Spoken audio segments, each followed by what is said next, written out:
Welcome back to Indistinct Chatter.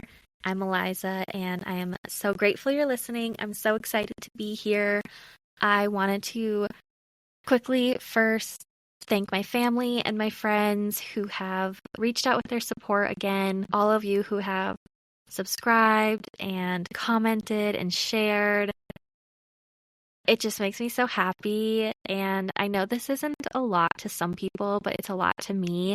And I checked my stats, and 65 people listened to my first episode. That's a lot to me because I thought at most maybe 5 people would listen. So thank you. I don't even know what to say other than thank you, but I have a million other words that I'm envisioning in my head that I can't say. I don't know. They're not coming to the surface, but thank you. I love learning new things and I love sharing interesting facts. So the fact that any of you are willing to listen to me while I'm learning is just such an honor. And I hope that you'll continue to listen. The positive side of me learning as I go is that it'll only get better with every episode. So you have that to look forward to. And for that, you're welcome. I'm just kidding. But all jokes aside, I do still have, obviously, a lot of anxiety about this.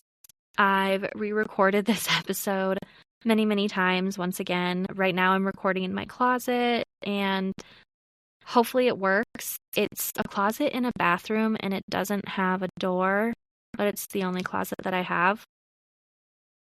I don't know. I knew that this wasn't just a turn on a mic and talk situation, but I'm going to be honest. I thought that it'd be a little easier to find my groove and just to make sure that at the very least the recording quality would be good. But these mics pick up everything. And maybe it's me being too nitpicky, but we're marching on. We're moving forward. Like I said, it'll only get better as I go. Today's episode drops on November 11th, which is Veterans Day. And according to the U.S. Department of Veterans Affairs, the 2025 Veterans theme is Service to Our Nation. And this comes with a poster by Jeremy Carpenter titled Unified by Service. And it features a bald eagle, an American flag, and the seals of all uniformed services to show unity and commitment to freedom. And I have a little history lesson for you about Veterans Day.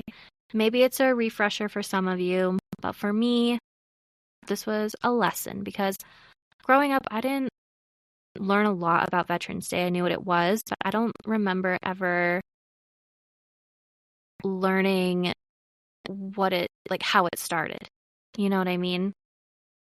And so I found that Veterans Day originated as something called Armistice Day. And Armistice Day marked the end of World War I, and World War I ceased on the 11th hour of the 11th day of the 11th month back in 1918. That's angel numbers, right? 11, 11, 11. But anyway, it became a federal holiday in 1938, and at that time, it was to honor veterans of just World War I.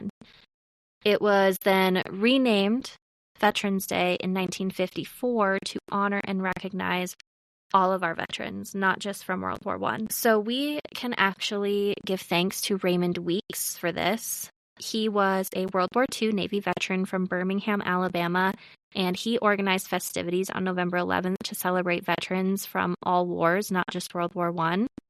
And General Eisenhower was on his side and supported the idea of honoring all veterans. According to good old Wikipedia, Weeks actually continued leading annual celebrations up until his death in 1985. And President Reagan had honored Weeks at the White House with a Presidential Citizenship Medal back in 1982. Another fun fact that I didn't know is that Veterans Day was actually celebrated on the fourth Monday in October from 1971 to 1977. This was part of the Uniform Monday Holiday Act, which was signed in 1968. And this act was designed to give federal employees 3-day weekends by moving a bunch of holidays, including Veterans Day, Memorial Day, Washington's birthday, and Columbus Day all to Mondays. Now, I don't know about you, but I love a 3-day weekend. It's one of the only good things about working in like a corporate setting or if your job follows bank holidays. But the reasoning for wanting 3-day weekends wasn't to be nice, to be cool. It wasn't even really for the veterans. The government, you know, like many holidays, they planned to extend the weekends to encourage travel and recreational spending. So basically, the move to the fourth Monday in October was just an economic boost idea. The government tried to prioritize convenience and economics over historical significance, and many states had refused to go along with it, and they continued celebrating on November 11th anyway. So because of that, ultimately, the date change was super confusing for a lot of people, and honestly seen as kind of disrespectful. The date itself, which is the actual moment the guns fell silent in World War I, was just too important to move around just for a long weekend. So then in 1975, President Ford signed a law returning the holiday back to November 11th. And that took effect a few years later in 1978. It's interesting to me because I see it as a rare example of a policy change that gets reversed because veterans groups and the public got together and pushed back so hard. And I think ultimately, too, that this shows that we as a country value traditions and some are too meaningful to alter. While I was learning about this, some news that I missed this year was that earlier this year, President Trump proposed renaming Veterans Day to Victory Day for World War I. And that was basically to celebrate America's victory and significance of World War I. Veterans strongly pushed back. I read a quote by retired Lieutenant Colonel John Paradise, who had said that this day, Veterans Day, is set aside as a reminder of freedom and sacrifice. It's not about victory over an opponent. Veterans Day has never been about celebrating victories, and the veterans of foreign wars told the White House that it is, quote, in the best interest of everyone to keep it Veterans Day. That sounds kind of badass. Like, I feel like they're saying that in their cool suits and probably sunglasses, and they're saying it's in the best interest of everyone to keep it Veterans Day. Chilling. Badass. I don't know.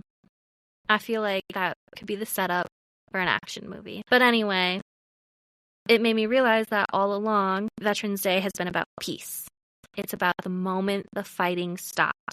And that's why the date matters so much. That's pretty cool. I know quite a few people who have enlisted, and I have a lot of family and people I grew up with that are veterans. My grandpa, my mom's dad, was a veteran, and he had served in World War II and the Korean War. He was also a prisoner of war and received a Purple Heart and a Bronze Star. I was probably too young for my grandpa to really share stories with me when he was alive, and like so many veterans of his generation, I'm not even sure if he spoke much about his time at war.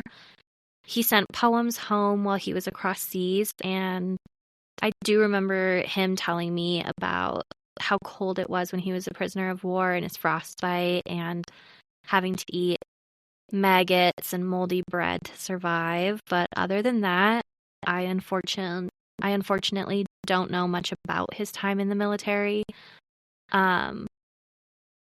I wish that I had, but I do know how much of a sacrifice that he made for our country, that he made for me, for you, and for future generations. He did it for so many people who will never know who he was, and I know that that's just an ultimate selfless act. So when Weeks was pushing to expand Armistice Day to honor all veterans, he was doing it for men like my grandpa. He was doing it for men and women who serve in multiple wars.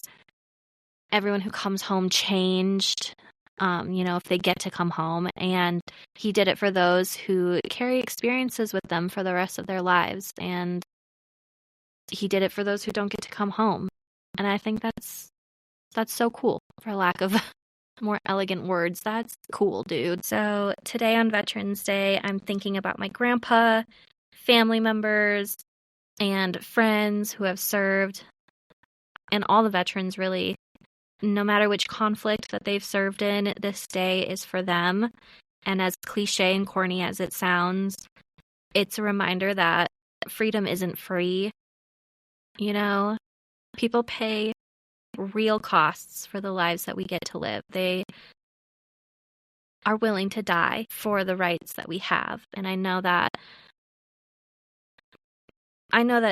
our country is going through shit right now, but it's important to acknowledge what we have, and the reason that we have a lot of what we have is because some stranger was willing to die for me, and that's a big deal. So I just wanted to give a little backstory, a little refresher or a history lesson on Veterans Day and how it's got its name and what it's really for. And I just want to say thank you, veterans. I also think it's important to acknowledge our country's shortcoming for veterans. So I'm sorry, but I'm going to get on a little bit of a soapbox here. Like I said, we ask our veterans to sacrifice literally everything, their time, their safety, their lives. And for many, when they come home, if they get to, we as a country don't always hold up our end of the bargain. Mental health challenges like PTSD, depression, and anxiety can create significant barriers to stability in life. And unfortunately, there's just still so much of a stigma surrounding mental health, and with limited access to care, many veterans go without the support that they need. Last night, I rewatched the movie Thank You for Your Service, which is based on the book of the same title. It's about veterans coming home from Iraq, and it's a great movie to watch if you don't have veterans in your life, or maybe you have never experienced being around a veteran who, isn't this. I think of movies and TV shows when I was younger, and when someone from the military would be coming home from war, they're decorated and they're wearing the best suit, and everybody is just loving them and thanking them. And I thought that's what happened when veterans came home, and unfortunately it's not at all.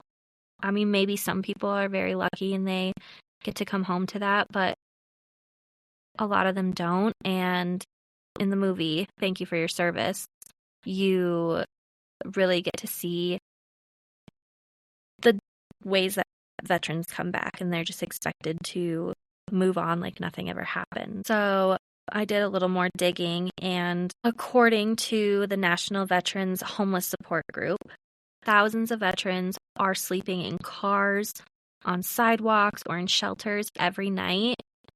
About 1.2 million veterans live in households that receive and rely on food assistance through SNAP, and nearly 1.6 million veterans are enrolled in Medicaid because they either aren't eligible somehow for VA services, or they're not aware of them, or they might not live near a VA facility. So all this kind of makes transitioning back to civilian life extra shitty and hard and tough. And these people served our country, gave up time with their families just so that we can be safe with ours. I don't know, like, we're letting them fall through the cracks. Like, they were willing to lose their lives for us, and we just shouldn't see veterans standing on the corner with a sign saying that they're starving. Like, pardon my French, but that's fucked up. And this isn't a political issue. I know that nowadays anything can be made political, but truly this is just about morals. You know, these men and women have shown up for us, and I just think that, shouldn't our government be funding mental health services, housing assistance, job training programs, making sure VA benefits are actually accessible, not buried in red tape and legal jargon and all that bullshit? And I don't want to be too negative. I know that people aren't doing nothing. I know that progress is happening. People do care. So in fact, according to the United States Senate Committee on Appropriations, the 2025 budget is providing, since it's still 2025, over $120 billion for VA medical care to serve more than 9.1 million veterans. And this funding supports a wide range of services from inpatient and outpatient care to mental health and long-term care and a bunch of other health programs. In January this year, the Department of Labor announced $17 million in grant funding to support organizations that are working to help homeless veterans and those at risk of homelessness by providing training and employment services. I will put this information in the show notes, but while doing research, I found some amazing charities that do incredible work for our veterans and to support them. The first one is called Homes for Our Troops, and they build specifically adapted custom homes for severely injured post 9/11 veterans. And I read that roughly 90 cents of every dollar goes directly to their program. Then there's Operational Homefront, which provides financial assistance, housing, and family support to prevent veteran homelessness. And because I love anything animal related, I was really excited. I had seen them around before online, but Canines for Warriors. How cool. They rescue and they train dogs who work as service companions for veterans experiencing PTSD, traumatic brain injury, and military sexual trauma even. And they do this all at no cost to the veteran. I also read about disabled American veterans and how they provide a lifetime of support for veterans of all generations and their families, all at no cost. And they help everything from benefits claims to healthcare access. And with roughly 20 veterans dying by suicide each day in the U.S., organizations like Veterans Education and Training Solutions work to help veterans recover from invisible wounds like PTSD and traumatic brain injuries. Lastly, thanking a veteran for their service, not just on Veterans Day, can do more good than you might think. I also want to say there's a great documentary on PBS, or at least that's where it originally was. It's called The Ghost Army. It is about American GIs during World War II who completed 25 battlefield deceptions and saved thousands of lives. And they did this by tricking the enemy with inflatable tanks. They would make sound effects, and they used performance art. And while you're watching it, you'll find out that some GIs even went on to have careers in art and design. I thought that was pretty neat. All right, shifting gears here. I just watched A House of Dynamite on Netflix, and to be honest, the movie kind of stressed me out, but it's good. I know that the ending's controversial, but hang with me. It's directed by the same director of The Hurt Locker and Zero Dark 30. Basically, it's about what happens when a singular nuclear missile gets launched at the U.S., but nobody knows who fired it.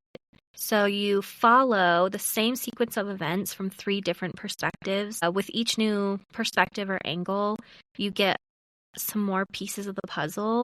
But like I said, people are divided about the ending. I don't want to give too much away, but it's about having to make a decision knowing that none of the outcomes are good. And it's not even which is least good to most good, least bad to worst bad. Just none of the outcomes are good. It is a fast-paced movie. I still liked it, even though I didn't like the ending. So I think you're allowed to like a movie even if you don't like the ending, okay? Game of Thrones, case in point, loved the series, hate the ending. But if you like political thrillers, definitely check it out. It's on Netflix. It's called A House of Dynamite. Pretty interesting. Little bit of a nail biter. Wicked for Good is dropping later this month on the 21st. And it is the sequel to last year's Wicked movie, and I am pretty excited. I cried when I watched the first one. I don't really know why I cried, and I don't know when this happened, but I started to become this person who cries if music is loud enough. So if I'm in a theater and the music's loud, it'll hit just right and I'll cry. I'll tear up. I can cry watching anything now. So I don't know what that says about me or what that says about the movie, but I cried when I watched it. And I'm just excited to see the new one. Full disclosure, I did not watch the Broadway, the original Broadway or anything. So I'm not sure where the story is taking us, and I didn't read the books. But I do know that we are going to meet Dorothy, and I'm really excited for that. In the trailer, she's wearing silver shoes, so I wonder if they'll turn red or if we just won't even get Dorothy, if it'll just be like a passerby because we're not following her story. I don't know, but I'm excited. So in pop culture news, you may remember that back in July or August of this year, Sydney Sweeney did an American Eagle jeans campaign with the tagline, "Sydney Sweeney has great jeans," which is a pun on jeans like genetics and jeans like denim. And the internet was and still is honestly quite divided. Some people have accused American Eagle of promoting eugenics and having white supremacy undertones since she's blonde and blue-eyed, and some have even compared it to Nazi propaganda. Some people also just say it's a company who is playing on a pun and that there was no hidden meaning behind it. But either way, the controversy got so big that the White House even weighed in. I read that Trump's communications manager called it a cancel culture run amok, quote unquote. And VP JD Vance mocked people for the backlash, and even Trump commented on it. Well, Sydney Sweeney just broke her silence about it in a GQ interview published recently. She stated, "I did a jeans ad. I mean, the reaction definitely was a surprise, but I love jeans. All I wear are jeans." She said she didn't release a statement during the height of the controversy because, quote, "I know who I am. I know what I value. I know that I'm a kind person." She said she doesn't let other people define who she really is, which is good. You shouldn't let other people define who you are if you know who you are. But she also said that she didn't see a lot of it because she was busy filming the new season of Euphoria. Honestly, I don't even really know why she responded at this point. I feel like it was kind of a nothing burger. Not that she necessarily owes people explanations or anything, but she at this point is being accused of some, being racist and things like that. And so I thought that she'd have a little bit more to talk about, but she kept it pretty vague. A big nothing burger to me. I get why she would want to stay vague about it. I mean, in this climate, everything and anything is political, and it's so easy to be put in a box. But I don't know. I think it's possible that it wasn't anyone's intention to be racist. I think it's possible that a company was just having fun with a pun on jeans like denim and jeans like genetics. I don't know. She's this young, hot sex symbol. Of course, they're going to use her. But I don't know. I wasn't in the room. And I can also respect people when they feel offended. I can see both sides. It never hurts to just look into why somebody feels that way, It just doesn't hurt to gain some insight. Well, I know this wasn't a super long episode, but that's all I have for you right now. I'm really hoping if you can do me all favors, send in your comments, wherever. You can comment if you're listening on Spotify. You can comment if you're listening on Apple Podcasts, Amazon Music, YouTube, wherever. You can send me a DM on Instagram. I would love to get more feedback. I would love to know what people want to listen to. I go on these little deep dives, but I don't know if it matters to anybody who's listening. Do you want to hear about pop culture? Do you want to hear about what I'm listening to or watching, or only if it relates to the subject of the episode? I want to hear from you. I want to make the best podcast that I can for you. I want you to love my podcast. So please send your suggestions my way. But also, I am very sensitive, so please be nice to me. Ask ChatGPT how to nicely tell me I suck if you think I'm suck, okay? Or don't use ChatGPT.